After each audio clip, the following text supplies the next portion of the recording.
What is going on, everybody? Silver Scrounger here, and today is Wednesday, which means it's another Constitutional Silver Series episode. And this is going to be a good one, so let's get to it.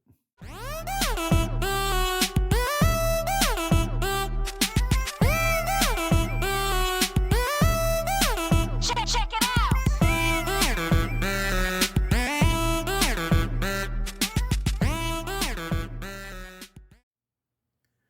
All right, so today we're going to be wrapping up the half dollars. In the last episode, we looked at the flowing hair, the draped bust, and the cat bust half dollars.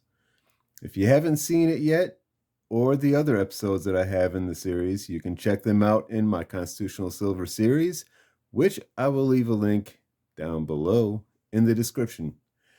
But on this episode, we're going to be looking at the Seated Liberty half dollar, the Barber half dollar, the Walking Liberty, and Franklin half dollars, as well as a tidbit of the Kennedy half dollar. But before we get to that, this video and the Constitutional Silver series is sponsored by Royal Coins and Jewelry. If you're looking for some specific coins for a collection or trying to stack some silver or gold for the lowest cost, you really need to go check out Royal Coins and Jewelry. Their silver and gold prices are drastically lower than online dealers and even beat out competing shops. You can stop by the shop if you're in the Houston area or check out their website at royalcoins.com. And yeah, I know, you're thinking, but Scrounger, any savings on the price, I'm just dumping into shipping. Well, you can forget about that nonsense. When you go check out, use my promo code SS. You'll get free first class shipping, a value of up to $6. I will leave a link to their website as well as their Instagram page down below in the description. All right, we have a good bit to cover today, so let's get to it. Last week's half dollars were some amazing coins, and they came with a good amount of key dates and astronomical prices. The ones we'll be looking at today have a little more affordability, and in my own opinion, more eye appeal and collectability. And we're going to be starting off with the Seated Liberty half dollar. So these ladies were minted from 1839 to 1891. Pretty good run. And there are quite a few key and semi-key dates to talk about. And the first one up is the 1840. But it has to have the medium letters on the reverse. And you can tell the difference between the small letters and medium letters by how close they are to the rim.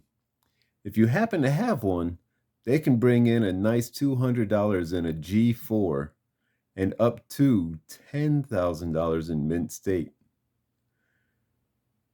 Then there's the 1851 with barely over 200,000 minted,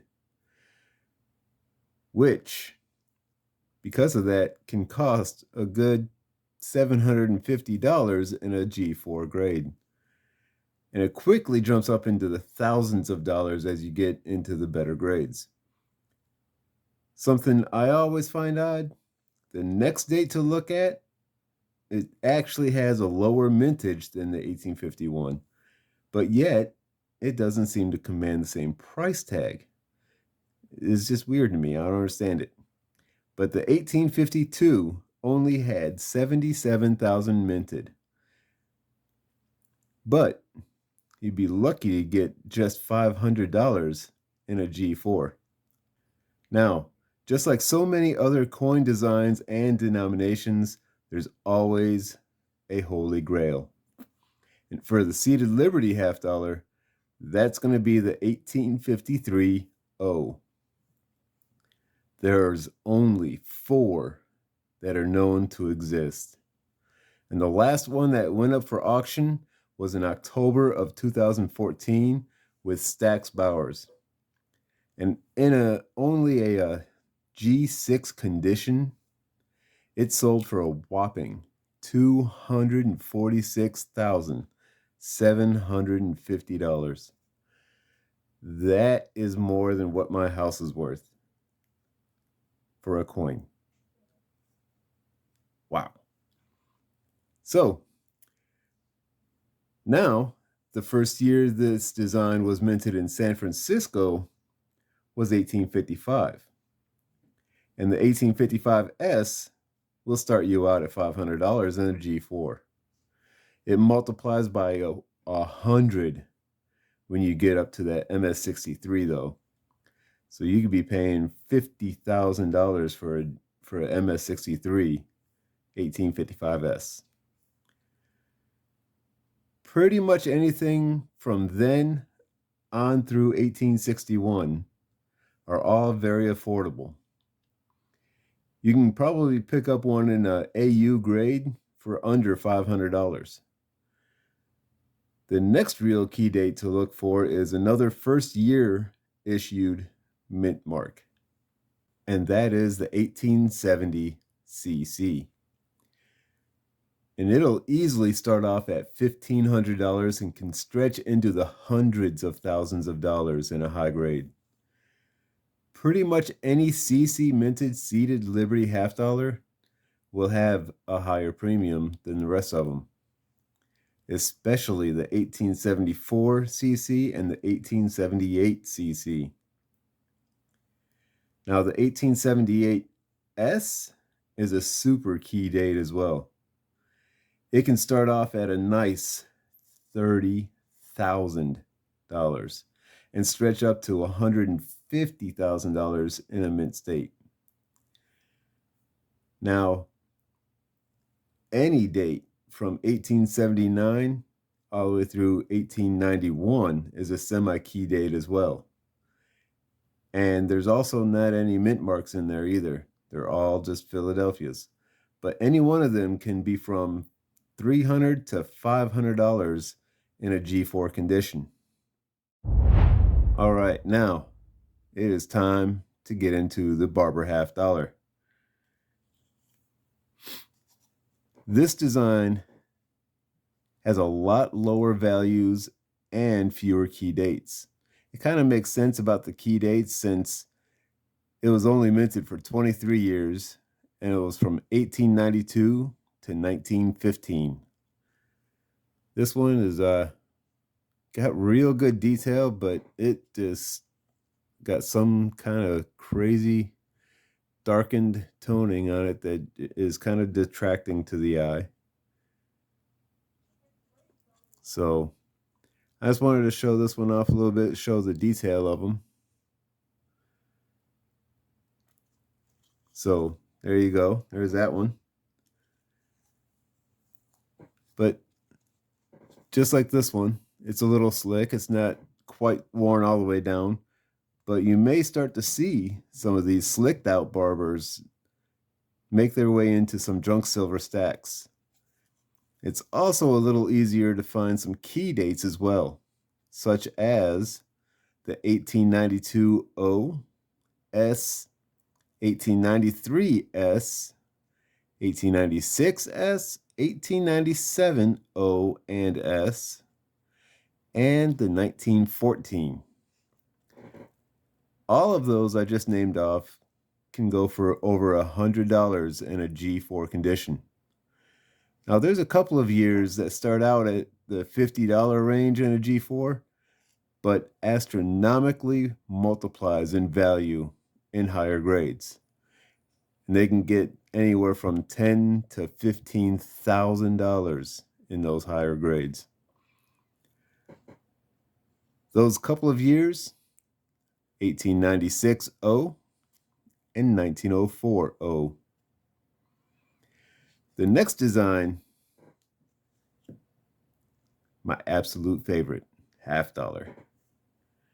Got a whole row of them right here. the Walking Liberty $50.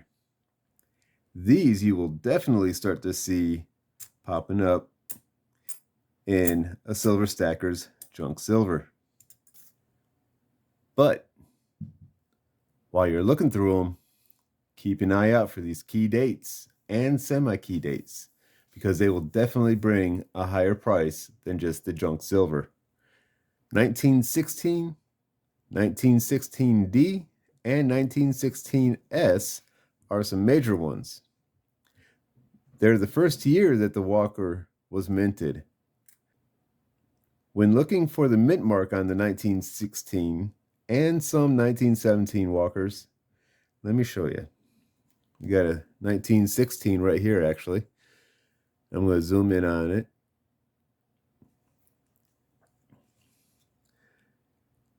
When you're looking for the mint mark on the 1916s and some 1917s, you need to look under In God We Trust. They had the mint marks on the obverse on these under In God We Trust. Now this one, of course, is a Philly, so there's no mint mark on it. In 1917, they moved the mint mark to the reverse on the left side between the 7 o'clock and 8 o'clock position. And let me grab one real quick and I'll show you. We got a 1927S on the reverse. And it's going to be right there. All of the mints from 1917 through 1920 will get a bit more than the melt value, even in a G4 condition. But the 1921 is a big date to look for. The 21S can go for a nice $40 in a G4 and quickly jumps to a crazy $32,000 in a mint state. The 21 and 21D might have a higher price in the lower grades, but cannot come close to the 21S when it gets to the higher grades. The only other date to look for is the 1938D. Other than that, the value in all these $50, the Walking Liberties, it's all in the condition. All right, now we're going to get to the Franklin $50. This design was minted from 1948 through 1963. It's also the first $50 design with a president on the obverse. It also is the first time that the eagle was not the center focus on the reverse. They did, however, have to add a tiny eagle to the right of the Liberty Bell, which you can see right there, in order to satisfy the Mint Act of 1873. And I tried to read that thing and it put me to sleep. I'm not much for reading legal mumbo jumbo. So yeah, that's something they had to do just to satisfy the Mint Act of 1873.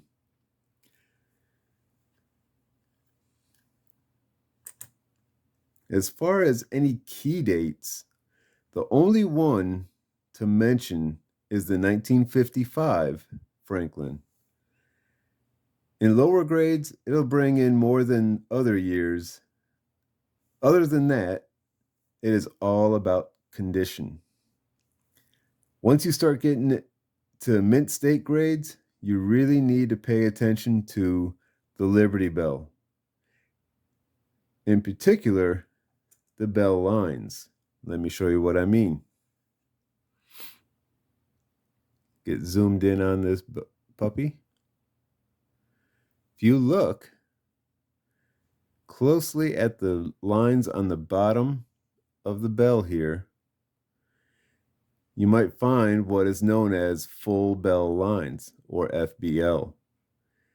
Each of the lines on the bottom that you see there, they need to be full, unbroken, separated lines.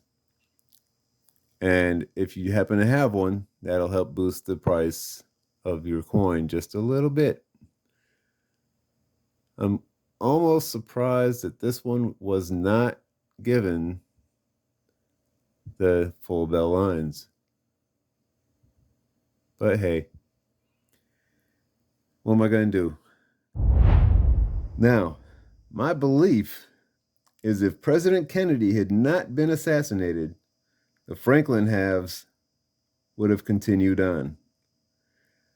But we have had the Kennedy half dollar since 1964. Only problem is 1964 is the last year that they made the half dollar with 90% silver. They did make the next 6 years with 40% silver, but that's for another video. So that is really about it for this episode on the half dollar. If you think I missed anything or have more to share, please leave a comment down below and share it with everyone so we can spread the knowledge.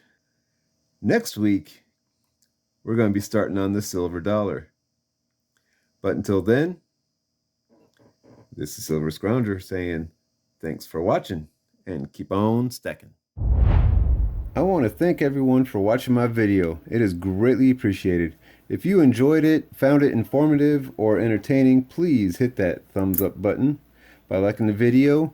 Also, comment on what you think about anything discussed. I'm always interested to hear other people's thoughts.